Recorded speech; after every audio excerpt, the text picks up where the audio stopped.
تیسرا حکم شریعت کا کیا ہے؟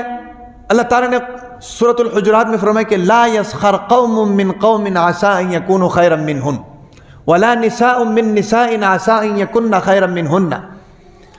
فرمایا کہ بھائی ایک دوسرے کا مذاق نہ اڑاؤ، ایک دوسرے کا مذاق نہ اڑاؤ. ایک بات ذہن میں رکھیے، ایک ہوتا ہے مذاق اور ایک ہوتا ہے مزاح. ہاں سے ٹھیک ہے نا جی؟ ایک ہوتا ہے مذاق، ایک ہوتا ہے مزاح، ایک ہوتا ہے نصیحت، ایک ہوتا ہے فضیحت. مذاق اس کو کہتے ہیں کہ جس میں اگلے کی دل آزاری ہو. خود تو ہنس لیے لیکن اگلے کی دل آزاری ہو گئی، خود تو ہنس لیا لیکن اگلے کی رسوائی ہو گئی، اس کو کہتے ہیں مذاق. ایک ہوتا ہے مزاح. مزاح یہ ہوتا ہے کہ اگلے کے دل آزاری بھی نہیں ہوتی ہیں اور جناب مجلس بھی ہنسی مذاق سے معطر ہو جاتی ہے، اس کو کہتے ہیں مزاح. ایک ہوتا ہے نصیحت. نصیحت اس کو کہتے ہیں کہ ایک آدمی کو غلط کام کر رہا ہے، آپ پیار محبت سے اس کو سمجھاتے ہیں، بجھاتے ہیں، حکمت کے ساتھ، بصیرت کے ساتھ اس کو غلط راستے سے نکالتے ہیں، اس کو نصیحت کہتے ہیں. ایک ہوتا ہے فضیحت. فضیحت اس کو کہتے ہیں آپ کر تو نصیحت رہے ہوتے ہیں لیکن اندر اندر سے اس کا مذاق اڑا رہے ہوتے ہیں. سمجھ آ رہی کہ نہیں؟ تو مذاق حرام ہے، مزاح حلال ہے. نصیحت حلال ہے، فضیحت حرام ہے. سمجھ آ رہی بات کی؟ حضور نبی اکرم صلی اللہ علیہ وسلم کی سنت بھی یہی ہے کہ حضور نبی اکرم صلی اللہ علیہ وسلم مزاح فرمایا کرتے تھے اور ان کا مزاح بھی سچ کے اوپر مبنی ہوتا تھا. ہاں، ایک خاتون آئی حضور نبی اکرم صلی اللہ علیہ وسلم کے پاس، بوڑھی عورت تھی، بوڑھی عورت آ کر اللہ کے نبی سے پوچھا کہ اللہ کے نبی یہ بتائیں کہ قیامت کے دن بوڑھے لوگ بھی جنت میں جائیں گے کہ نہیں؟ اللہ کے نبی نے فرمایا کہ قیامت کے دن بوڑھے لوگ جنت میں نہیں جائیں گے. اب وہ جناب بوڑھی عورت رونا شروع ہو گئی. اللہ کے نبی نے اس کو چپ کرایا، چپ کرا کے کہا کہ قیامت کے دن جو بوڑھے ہوں گے وہ جوان ہو کر جنت میں جائیں گے. اب دیکھو نا یہ کتنی خوبصورت بات ہے. دل لگی بھی ہو گئی، ہنسی مذاق بھی ہو گیا، بات بھی سچی ہو گئی، مسئلے کی بھی سمجھ آ گئی اور عورت بھی مطمئن ہو گئی. ورنہ عورت کو مطمئن کرنا کوئی آسان کام ہے؟ اونٹ کو رکشے میں بٹھانا اور عورت کو مطمئن کرنا دونوں برابر ہے.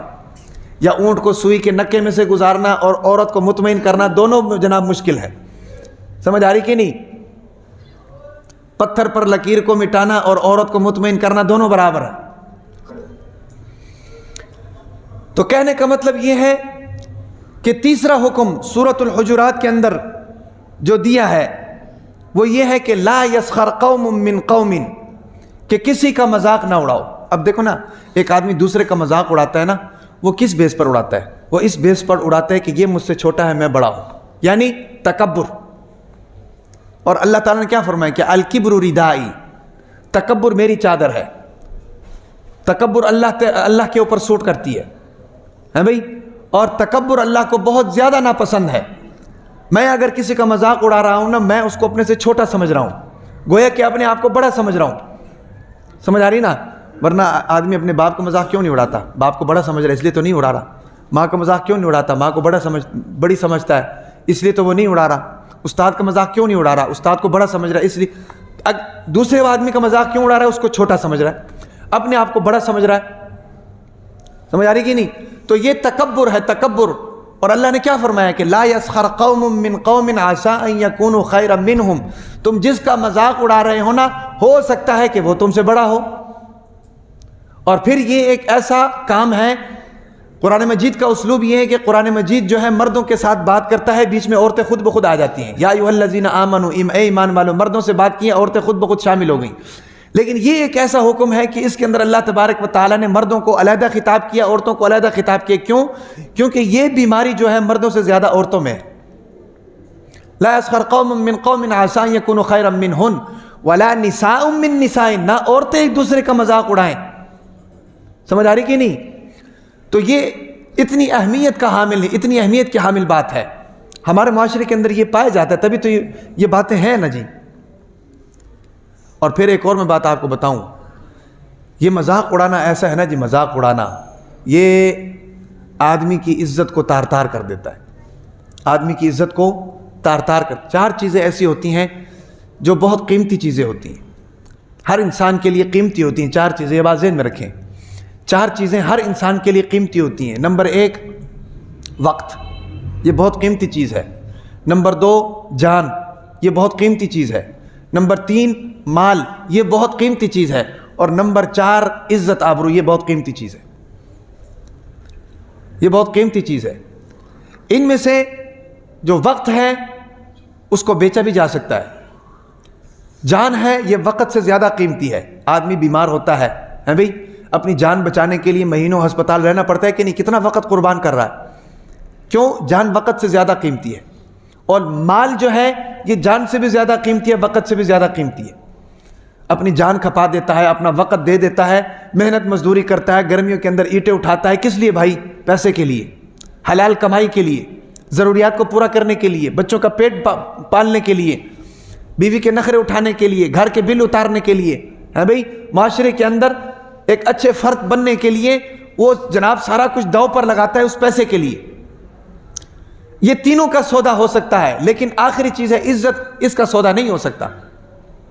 سمجھ آ رہی کہ نہیں؟ آج کل جناب ہر بندہ عزت چاہتا ہے اور اس کا حق ہے عزت چاہنا, اور اگلے کے اوپر یہ واجب ہے اس کو عزت دینا. یہ نہیں ہے کہ بھئی یہ میرا ملازم ہے تو یہ کسی عزت کے لائق نہیں, ایسا نہیں.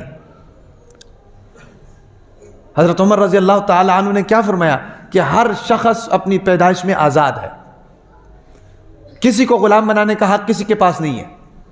آپ کا ملازم ہے, آپ اس کو تنخواہ دے رہے ہیں, وہ اس لیے دے رہے ہیں کہ وہ اپنی جان آپ کے کام کو دے رہا ہے, اپنا وقت آپ کے کام کو دے رہا ہے. اس کا مطلب یہ نہیں ہے کہ آپ اس کی بے عزتی کریں یا آپ اس کا مذاق اڑائیں. سمجھ آ رہی کہ نہیں بھائی؟ بہت سے ایسے واقعات ہیں اس مذاق کے اوپر جناب معاملات دشمنی کی طرف چلے گئے, جان سے ہاتھ دھونا پڑا. تو یہ اتنا برا فعل ہے. سمجھ آ رہی کہ نہیں؟ قرآن کہتا ہے کہ لا یسخر قوم من قوم, کہ کوئی بھی ایک دوسرے کا مذاق نہ اڑائے.